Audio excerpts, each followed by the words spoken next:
Salut les amis, bienvenue dans cette nouvelle vidéo. Aujourd'hui, dimanche 7 décembre, que de bonnes nouvelles qui nous arrivent pour la semaine prochaine. De très bonnes nouvelles. Aujourd'hui, là, tu vois, je suis sur le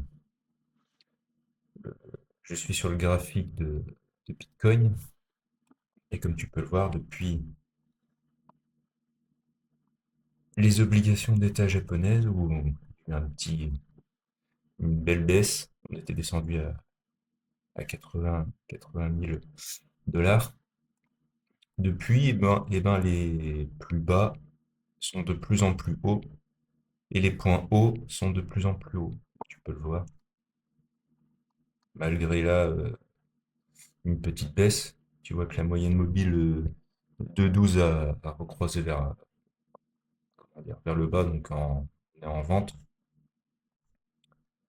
Donc on voit bien que les points les plus bas deviennent de plus en plus hauts et les points hauts de plus en plus hauts. Et pourquoi je te montre ce graphique? La semaine prochaine, on aura de belles news très positives. Comme tu peux le lire là, la semaine prochaine s'annonce extrêmement favorable aux crypto-monnaies. Lundi, début du QE. Mardi, intervention du président de la Fed, Peter Powell. Mercredi, décision du FOMC sur la baisse des taux. Jeudi, création monétaire de 10 à 15 milliards de dollars, de liquidités qui va entrer dans les marchés. Vendredi, nomination du nouveau président de la Fed. La plus grande hausse de l'histoire commence demain. Alors, la plus grande hausse, j'en sais rien. Mais en tout cas, c'est des nouvelles très positives en ce moment. Et tout ce qui est crypto-monnaie, voire les marchés, et ben, quand il y a on va dire un afflux de liquidités, et ben, par exemple, le Bitcoin, très souvent, quand il y a des injections monétaires comme ça, il est plutôt bullish. Donc, si t'es investi en crypto, ben, c'est-à-dire que la semaine prochaine, théoriquement, s'il devrait y avoir de belles hausses. Après, attention quand même pour la décision de Jérôme Powell, savoir si il y aura une baisse des taux ou pas. Donc cette journée-là, ce jour-là il risque d'y avoir certainement pas mal de volatilité. Et c'est pas terminé. Encore une super nouvelle comparée au mois de novembre qui était plutôt, je pourrais dire, il y avait le narratif était très très pessimiste. Je suis tombé là-dessus hier et du coup je voulais te partager ça. Le groupe BPCE, Banque Populaire et Caisse d'Épargne, lancera ce lundi son offre d'investissement crypto directement dans les applications bancaires de ses clients. Cela commencera par 4 entités régionales dès lundi, notamment Île-de-France et PACA, avant d'être étendu à toutes les entités du groupe d'ici 2026. Les clients pourront d'abord investir dans le BTC, le TH, le Solana et USDC. Rapidement, 15 cryptos devraient être disponibles. Coût de l'abonnement, ça c'est important, mensuel de 2,99 € et frais de transaction de 1,5%. Le groupe BPCE est l'un des 10 plus gros groupes bancaires d'Europe, entre parenthèses 12 millions de clients. C'est via sa filiale crypto Exarch qu'il devient l'un des premiers groupes traditionnels avec BBVA et Santander à proposer des cryptos directement à ses clients. Donc pour une fois, c'est plutôt là encore, quand tu vois les banques traditionnelles, nos banques traditionnelles qui commencent changer leur fusil d'épaule avec la crypto, c'est-à-dire que les institutions commencent à accepter les crypto-monnaies et ça c'est positif, c'est-à-dire qu'il va y avoir encore un afflux de liquidités, des investissements. Quand vous voyez aussi qu'aux États-Unis, les Américains peuvent investir dans le Bitcoin par exemple pour leur retraite. Et donc là, il y a quand même une sacrée avancée. au niveau de nos institutions qui commencent tout simplement à accepter nos cryptos. Donc c'est très très très bullish. Et je sais pas si vous vous rendez compte, mais c'est-à-dire que même quelqu'un qui aurait potentiellement peur d'investir dans des brokers comme moi ou comme d'autres personnes ou comme toi qui regarde cette vidéo, ça pourrait potentiellement les rassurer. Alors bon, les frais, bon, ils sont certainement peut-être un peu plus élevés que certains brokers, mais n'empêche que, encore une fois, eh ben, c'est positif et, et c'est de bon augure pour les investisseurs comme nous, qui sont des investisseurs long terme, pas trading. Je le rappelle, je fais pas de trading, mais plutôt un investisseur long terme. Donc ça, c'est plutôt des nouvelles très très bullish. Donc voilà, aujourd'hui, dimanche 7 décembre, on est à 89 148 $. Et comparé à la TH,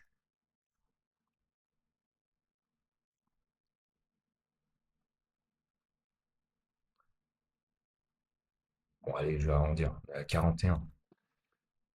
Donc là, avec tout ce que je vous ai dit, normalement, ça devrait être bullish dans les mois à venir, voire peut-être début 2026. Donc là, en fait, le Bitcoin, il est en solde.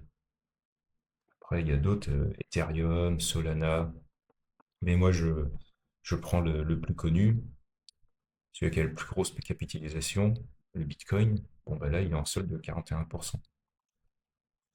Donc voilà. Enfin, pas de conseils financiers sur cette chaîne, mais en tout cas, c'est un constat, c'est factuel ce que je dis. On peut faire un tour aussi au niveau de l'indice du S&P. Donc un petit tour sur le S&P 500, la star des stars.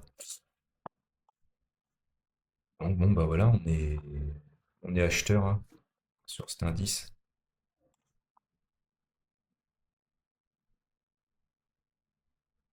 On n'est même pas à 1% de l'ETH. Donc on est vraiment très très très très haut sur les marchés, hein. Si on dézoome, et puis les tarifs de Trump, à chaque fois j'en parle, mais c'est énorme. Donc on est très très très haut sur les marchés. Donc par exemple, avec ce que je vous ai dit tout à l'heure, ça serait plutôt bullish, mais on ne sait-on jamais. La journée vraiment capitale, c'est la journée où Jérôme Powell va nous dire s'il y a une baisse des taux ou pas. Donc cette journée va vraiment être très très volatile. Il va y avoir beaucoup de volatilité, donc affaire à suivre. Ensuite, Amazon, les amis. Alors Amazon, bah, c'est pareil, hein, depuis ses plus hauts, il n'y a pas si longtemps que ça. Elle est à moins 11% toujours. Moins 11%. Donc là, la moyenne mobile de 12 est passée vendeuse. Mais voilà, c'est quand même encore intéressant.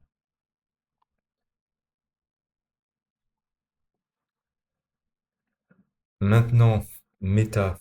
Donc l'entreprise Meta, l'action Meta. Depuis, eh ben, elle a fait une très très très belle remontée, hein. La dernière fois, je vous avais dit, d'ailleurs, regarde ma vidéo, le Black Friday, le Black November. Meta, c'était l'action qui avait le plus chuté. Et depuis ses plus bas, elle a quand même pris 15%. Je sais pas si vous vous rendez compte, 15% en peu de temps, hein. Donc c'est vraiment énorme. Et depuis, je vais reprendre le Matrix, depuis ses plus hauts, encore 15%. Donc encore, on va dire, elle est bradée à 15%.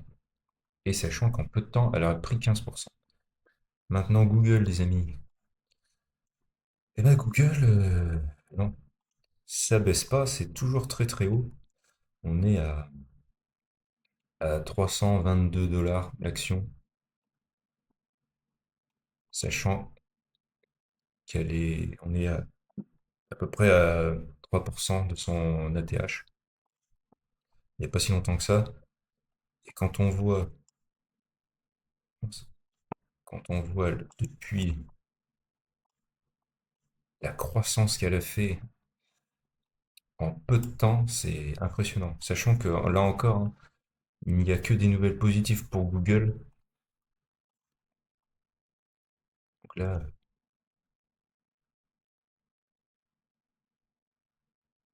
ouais, j'arrondis, 128% sur une action comme Google. Google, je le répète, où on disait il y a quelque temps, ouais, Google est fini, c'est terminé. Euh, Aujourd'hui, elle est valorisée je le répète, aujourd'hui, elle est à 300, allez, j'arrondis 321 $. Elle était à 144 au mois d'août. Si vous imaginez. Maintenant, le gold, les amis, l'or. Alors, l'or, ben, c'est toujours très très haut, hein. Toujours très très haut. Donc là, la moyenne mobile de 12 est passée vendeuse. Et n'empêche que par rapport à son ATH,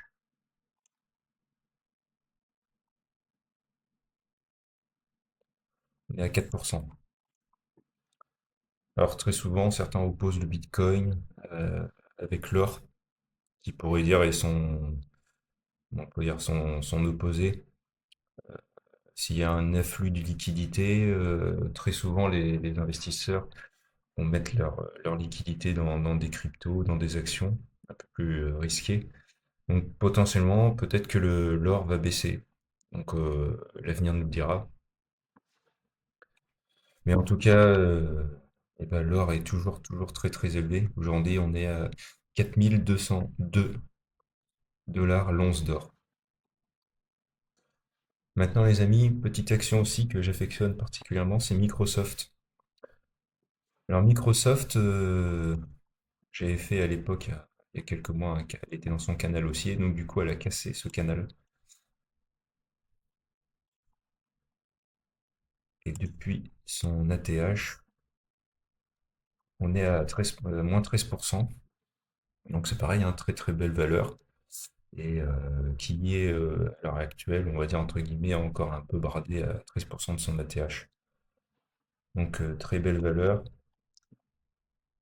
Donc, ouais, on est actuellement à 483 $ l'action,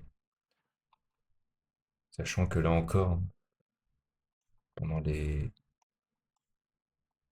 tarifs de Trump, on était descendu vachement bas, hein. On peut le voir.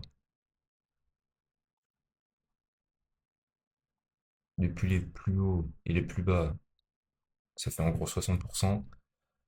Et aujourd'hui, 38% de rendement si vous aviez investi au mois d'avril. Donc voilà, très très belle valeur.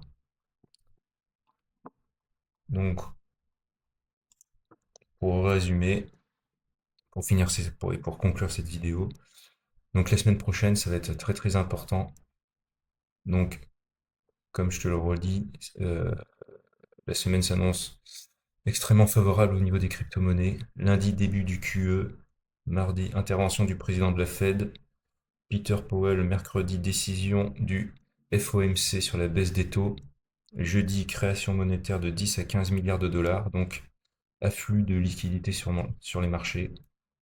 Vendredi, nomination du nouveau président de la Fed, la plus grande hausse de l'histoire commence demain.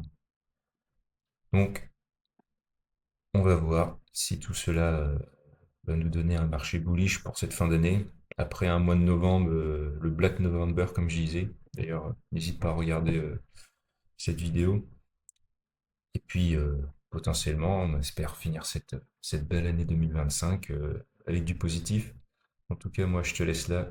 Je te souhaite un bon dimanche et puis à bientôt pour une nouvelle vidéo. Allez, salut!